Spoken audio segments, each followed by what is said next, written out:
Resetting your MSI Pulse 15 doesn't have to be difficult. This tutorial guides you through the entire factory reset process from start to finish. So this should hopefully be a pretty straightforward process, guys, and without further ado, let's go ahead and jump right into it. It's supposed to not delete your personal files.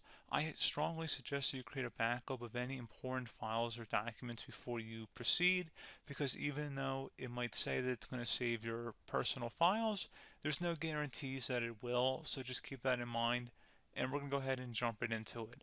So we're going to go ahead and start by right-clicking on the Windows Start menu, and we're going to select Settings. You want to select System, and then on the right side, scroll down until you get to Recovery. Reset Advanced Startup Previous Version of Windows. Go ahead and open that up. So we're going to start by going underneath Recovery Options, reset this PC, choose to keep or remove your personal files, then reinstall Windows. Go ahead and select Reset PC. Underneath Choose an option, Keep My Files removes apps and settings but keeps your personal files. Now, like I said, there's no guarantee, but you still want to create a backup, but we are going to select that for today's tutorial here. And it's going to ask how would you like to reinstall Windows. I usually do a local reinstall, so that's what I'm going to select. And current settings is going to reinstall Windows from this device, and then we're going to select next again. This shouldn't take too long here, guys. And resetting will change settings back to their default, keep personal files, reinstall Windows from this device, remove all apps and programs, and you can also view what apps will be removed. This will take some time and your PC will restart.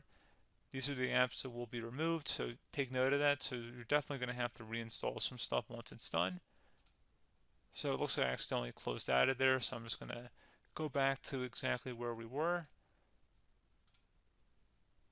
And we're just going to go ahead and proceed with the reset here and select reset.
And you can go ahead and install your applications, your programs, whatnot, create new user accounts, but Windows 11 has been reinstalled, a clean factory install. So pretty straightforward process. Now, if you did what I did and created a local user account, your Ethernet cable, or if you turned off your router, you're going to have to go ahead and turn that back on and then connect to your Wi-Fi network or Ethernet connection, whatever is your situation. But pretty straightforward process, guys. Do hope I was able to help you out, and I do look forward to catching you all in the next tutorial. Goodbye.